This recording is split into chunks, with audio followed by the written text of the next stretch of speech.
Hello students. आज हम जिस टॉपिक पे बात करेंगे वो है आय का चक्रीय प्रवाह। थ्री सेक्टर इकोनॉमी या थ्री सेक्टर मॉडल भी जिसे कहा जाता है, उसमें किस प्रकार से कार्य करता है। इसके पहले हम आय का चक्रीय प्रवाह क्या होता है, एक सरल अर्थव्यवस्था में किस प्रकार से आय का चक्रीय प्रवाह कार्य करता है। Two sector economy with savings and investment, मतलब कि अर्थव्यवस्था में जब बचत और विनिवेश को शामिल कर लिया जाता है तब उन परिस्थितियों में किस प्रकार से आय का चक्रीय प्रवाह कार्य करता है, इस पे हम अपने लास्ट वीडियोस में बात कर चुके हैं। इसके बाद आता है कि आय का चक्रीय प्रवाह थ्री सेक्टर मॉडल यानी कि त्रिक्षेत्रीय अर्थव्यवस्था में किस प्रकार से आय का चक्रीय प्रवाह निरंतर चलता रहता है। तो यहाँ पे जो तीन सेक्टर हैं, थ्री सेक्टर मॉडल का मतलब है कि हम यहाँ पे ये मानते हैं कि अर्थव्यवस्था में अब तीन क्षेत्र हैं। कौन कौन से क्षेत्र हैं? House hold sector, industrial sector और तीसरा सेक्टर जो इसमें इन्वॉल्व होता है वो है गवर्नमेंट सेक्टर। यानी कि हम ये मान रहे हैं कि अर्थव्यवस्था में आय के चक्रीय प्रवाह में अब सरकार के द्वारा कुछ राशि निकाली जाएगी और कुछ राशि उसमें डाली जाएगी। हम अपने लास्ट लेक्चर्स में भी बात कर चुके हैं कि हाउस होल्ड सेक्टर होता है जो उत्पत्ति के जो साधन होते हैं, भूमि, श्रम, पूंजी, साहस और संगठन, उनका मालिक होता है और साथ ही साथ वो उपभोगकर्ता भी होता है। इंडस्ट्रियल सेक्टर होता है जहां पे वस्तुओं और सेवाओं का निर्माण होता है। अब जो नया सेक्टर थ्री सेक्टर इकोनॉमी में ऐड हुआ है वो है गवर्नमेंट सेक्टर।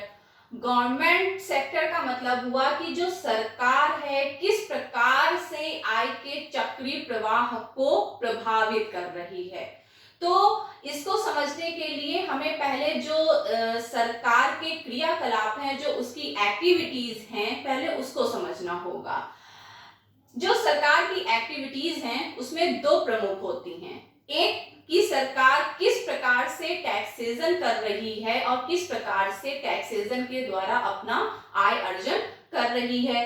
अब जब टैक्स लगता है, चाहे वो टैक्स व्यक्तिगत हो यानी कि डायरेक्ट टैक्स हो या फिर इंडस्ट्रियल सेक्टर पे लगने वाला निगम कर हो या फिर कारपोरेट टैक्स हो, हाउस होल्ड सेक्टर में वो लगाएगा डायरेक्ट टैक्स यानी कि इनकम टैक्स और जीएसटी वगैरह लगेगा। लेकिन जो इंडस्ट्रियल सेक्टर है उस पे भी निगम कर लगते हैं। तो ये जो टैक्स की राशि होती है वो कहीं ना कहीं आय के जो चक्रीय प्रवाह है उसको संकुचित करती है, क्योंकि वो राशि निकल करके सरकार के पास पहुंच जाती है।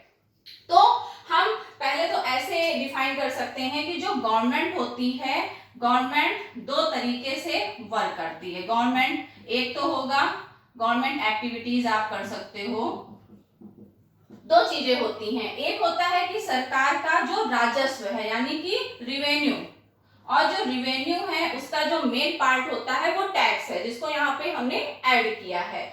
और दूसरा होता है सरकार के एक्सपेंडिचर्स, कि सरकार कैसे खर्च करती है। तो जो सरकार जब अपना रिवेन्यू टैक्स के रूप में अर्जित करती है तो आय के जो चक्रीय प्रवाह में एक संकुचन होता है, क्योंकि वो राशि इस सर्कल से निकल के सरकार के पास चली जाती है। अब यहाँ पे हम ऐसे भी इसको समझ सकते हैं कि रिवेन्यू भी, इसको हम केवल टैक्स यहाँ पे रख रहे हैं क्योंकि हमें केवल टैक्स की ही बात करनी है, हमें सरकार के रिवेन्यू क्या है हमें उन पे बात नहीं करनी है। तो हाउस होल्ड सेक्टर पे भी टैक्स लगेगा, इसको हम मान लेते हैं T1, और इंडस्ट्रियल सेक्टर पे भी टैक्स लगेगा जो निगम कर वगैरह लगते हैं, इसको हमने मान लिया T2। तो जो टैक्सेस हैं, जो आय के चक्रीय प्रवाह में एक लीकेज है, तो इसको हम ऐसे भी दिखा सकते हैं कि T बराबर है T1 प्लस T2। आप अपने नोट्स में ये डिटेल शामिल कर सकते हैं तो आपकी थ्योरी बिल्कुल कंप्लीट थ्योरी होगी। इस थ्योरी को 4 लाइन में भी एक्सप्लेन किया जा सकता है, लेकिन जिनको थोड़ा सा डिटेल जानना है उनके लिए अच्छा है कि वो इस तरीके से सारी चीजें अपने नोट्स में इंक्लूड करें। दूसरी चीज क्या होती है? सरकार का एक्सपेंडिचर, यानी कि सरकार अगर व्यय करती है, ये हम सब जानते हैं कि सरकार जो हमसे टैक्स लेती है यानी कि जो राशि वो हमसे ले रही है टैक्स के रूप में, वो किसी न किसी फॉर्म में पुनः अर्थव्यवस्था में आ जाती है। क्यों? क्योंकि सरकार व्यय करती है हमारे ऊपर, हाउस होल्ड सेक्टर पे भी वो खर्च करती है और इंडस्ट्रियल सेक्टर पे भी खर्च करती है। तो टैक्सेस के फॉर्म में जो गवर्नमेंट सेक्टर हमसे आय लेता है, यानी कि आय के चक्रीय प्रवाह से जो आय की निकासी होती है, वो सरकारी व्यय के माध्यम से या फिर सार्वजनिक व्यय के माध्यम से पुनः पब्लिक एक्सपेंडिचर के फॉर्म में पुनः जो सर्कुलर फ्लो ऑफ इनकम है उसमें आ जाती है। हम यहाँ पे ये मान लेते हैं कि जितना टैक्स लिया गया है उसके बराबर सरकार ने सार्वजनिक व्यय कर दिया है। सार्वजनिक व्यय का मतलब हुआ कि सरकार बहुत सारे फॉर्म में अर्थव्यवस्था में इनकम डालती है, यानी कि इसको हम डिटेल ऐसे ही पढ़ सकते हैं। अगर एक्सपेंडिचर की आपको डिटेल चाहिए तो जो मोटे मोटे 3-4 एक्सपेंडिचर हैं जो सरकार करती है, उसमें पहला एक्सपेंडिचर होता है कि बहुत सारे लोग हैं जो सरकारी नौकरी करते हैं, सेना में अपनी सर्विसेज दे रहे हैं, कुछ शिक्षक हैं, कुछ डॉक्टर हैं, तो उनको सरकार सैलरी पे करती है। तो इसको हम मान सकते हैं कि ये हमारी जीवन है, ठीक है। इसके बाद सरकार बहुत सारी सुविधाएं परचेज करती है इंडस्ट्रियल सेक्टर से, बहुत सारी सेवाएं, सुविधाएं, बहुत सारे इक्विपमेंट्स हैं जो सरकार निजी क्षेत्र से खरीदती है। तो सरकार उसके बदले में उनको उसके बदले में सरकार उनको पे करती है प्राइस के रूप में, तो उसको हम G2 कह सकते हैं, ठीक है। इसके बाद सरकार बहुत सारी स्कीम्स चलाती है, जैसे कि वृद्धावस्था पेंशन योजना, छात्रवृत्ति हो गई, बेरोजगारी भत्ता हो गया। तो इसके माध्यम से भी तो सरकार सर्कुलर फ्लो में इनकम डालती ही तो है वो, तो उसको हम G3 कर सकते हैं। और एक फॉर्म और भी हो सकता है कि जब इंडस्ट्रियल सेक्टर को नीड होती है या फिर किसी वस्तु के उत्पादन और उपभोग को जब सरकार बढ़ावा देना चाहती है तो सरकार आर्थिक सहायता देती है, जिसको सब्सिडी बोलते हैं, तो उसको हम बोल देते हैं G4 आर्थिक सहायता। तो अगर एक्सपेंडिचर की बात की जाए G बराबर, तो यहाँ पे ये 4 तरीके से सरकार अर्थव्यवस्था के सर्कुलर फ्लो यानी कि चक्रीय प्रवाह में इनकम को डालती है। जब सरकार टैक्स लगाती है तो टैक्स एक तरीके का लीकेज है। क्यों? क्योंकि ये इनकम इस फ्लो से निकल करके और सरकार के हाथ में चली जाती है, यानी कि जो आय का प्रवाह है वो संकुचित हो जाता है। लेकिन दूसरी तरफ सरकार इसमें एक इंजेक्शन का कार्य करती है सर्कुलर फ्लो में, क्योंकि वो हमारे ऊपर खर्च करती है G1, G2, G3, G4 और बहुत सारे तरीके से वो अर्थव्यवस्था में आय डालती है। तो जो टैक्स के रूप में लीकेज होता है वो पब्लिक एक्सपेंडिचर के रूप में इंजेक्शन का कार्य करती है और पुनः वो आय सर्कुलर फ्लो में शामिल हो जाती है। अब अगर संतुलन की दशा की बात की जाए तो 3 सेक्टर इकोनॉमी में संतुलन की दशा होती है जब हमने अपने सेकंड लेक्चर में या फिर 2 सेक्टर मॉडल की जब हमने बात की थी तो वहां पे हमने आपको बताया था कि जो हाउस होल्ड सेक्टर होता है उसकी आय के 2 भाग होते हैं C+S, और जो इंडस्ट्रियल सेक्टर होता है उसकी आय के 2 भाग होते हैं C+I।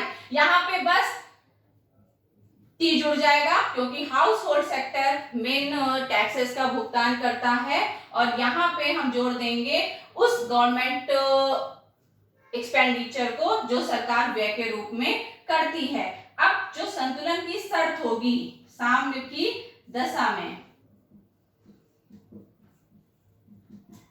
C+S+T should be equal to C+I+G। आप चाहें तो इसको और थोड़ा सॉल्व कर सकते हैं, C कैंसिल करके S+T बराबर I+G, यानी कि ये संतुलन की दशा है। हम अपने लास्ट वीडियो में बात कर चुके हैं किस प्रकार से S बराबर I होता है, और यहाँ पे हम ये सपोज कर लेते हैं कि T बराबर G के होना चाहिए। लेकिन जब हम ये कहते हैं कि T बराबर G के होना चाहिए, यानी कि सरकार की जो आय है टैक्स के रूप में, हम केवल यहाँ टैक्स को ही इंक्लूड कर रहे हैं, इसलिए हम बार बार आय में केवल टैक्स शब्द ही यूज कर रहे हैं रिवेन्यू प्राप्त करती है वो पूरा का पूरा पब्लिक एक्सपेंडिचर के रूप में पुनः इकोनॉमी में डाल देती है। लेकिन यहाँ पे 3 तरीके की कंडीशन हो सकती है। पहली कंडीशन क्या है कि अगर T बराबर G के है, यानी कि जितना सरकार को आय मिली उतना ही सरकार ने व्यय किया।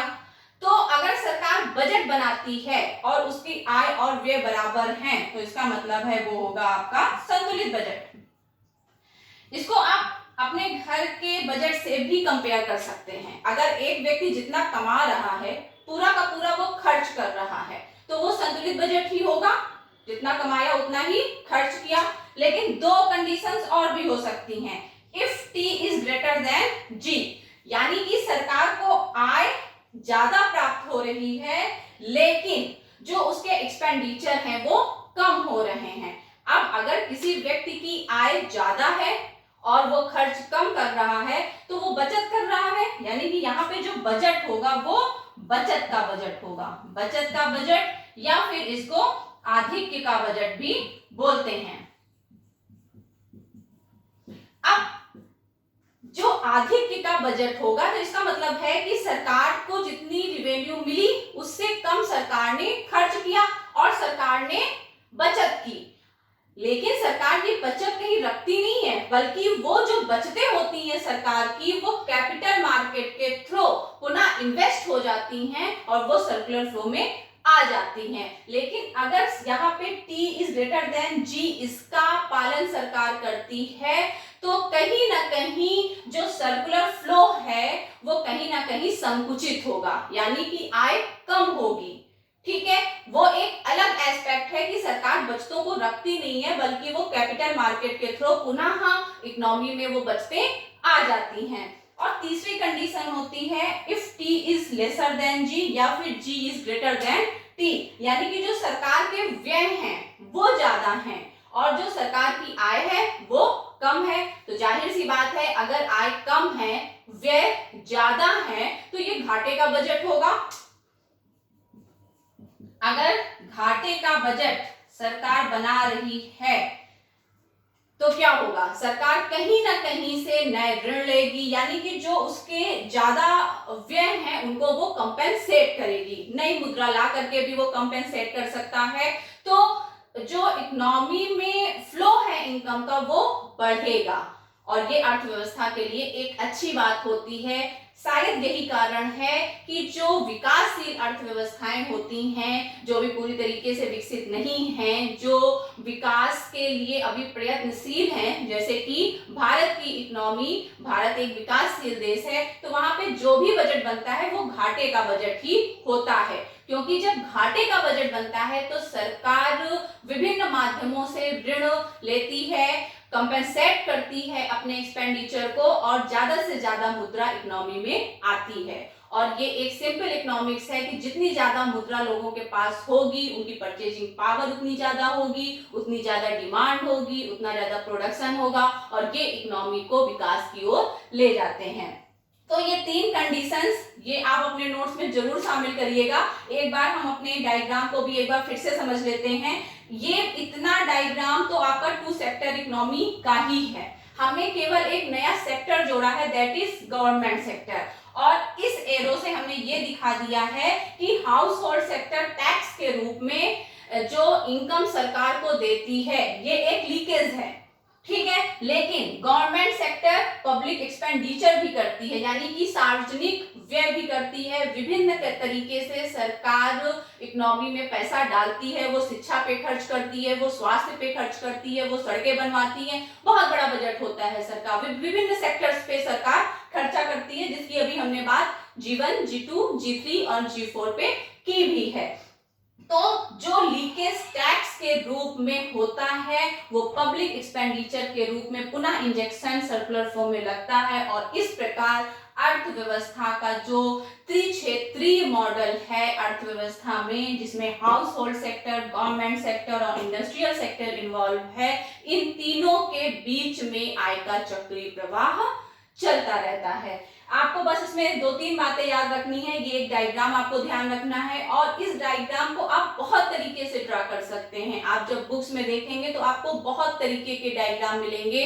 बस इसमें ध्यान रखने वाली बात ये है कि आप क्या डायग्राम में बोल रहे हो वो आपके एरोज बताते हैं। ये एरो आपके बिल्कुल सही लगे होने चाहिए, ठीक है। जरूरी नहीं है ये आप इसको आप ऊपर भी लगा सकते थे, जरूरी नहीं है कि ये हमने नीचे दिखाया है। अभी हम आगे अपने नेक्स्ट लेक्चर में फोर्थ सेक्टर इकोनॉमी की बात करेंगे तो मे बी पॉसिबल मैं उसको ऊपर दिखा दूं, क्योंकि सारा आपको एरो से दिखाना है कि कहां से लीकेज हो रहा है और किस प्रकार से वो पुनः आय के चक्रीय प्रवाह में वो आय जो लीकेज के रूप में निकल चुकी है चक्रीय प्रवाह से, उसको पुनः इंजेक्शन के रूप में कैसे इकोनॉमी में डाला जा रहा है। दूसरी चीज आपको ध्यान रखनी है, साम्य की दशा में क्या संतुलन होगा, तो आप इसको भी दिखा सकते हो और आप सीसी कैंसिल करके इसको भी दिखा सकते हो। आफ्टर दैट कौन सी दशाएं हो सकती हैं इकोनॉमी में जो बन सकती हैं, अगर T बराबर जी के है तो क्या होगा, T इज ग्रेटर देन जी है तो क्या होगा, या फिर T इज लेसर देन जी है तो क्या होगा। तो थ्री सेक्टर इकोनॉमी में इस प्रकार आय का चक्रीय प्रवाह कार्य करता है कि टैक्स के रूप में आय सर्कुलर फ्लो से निकलती है और सार्वजनिक व्यय यानी कि पब्लिक एक्सपेंडिचर के माध्यम से पुनः इंजेक्शन लगता है इकोनॉमी में और इस प्रकार आय का चक्रीय प्रवाह कार्य करता है। Thank you very much.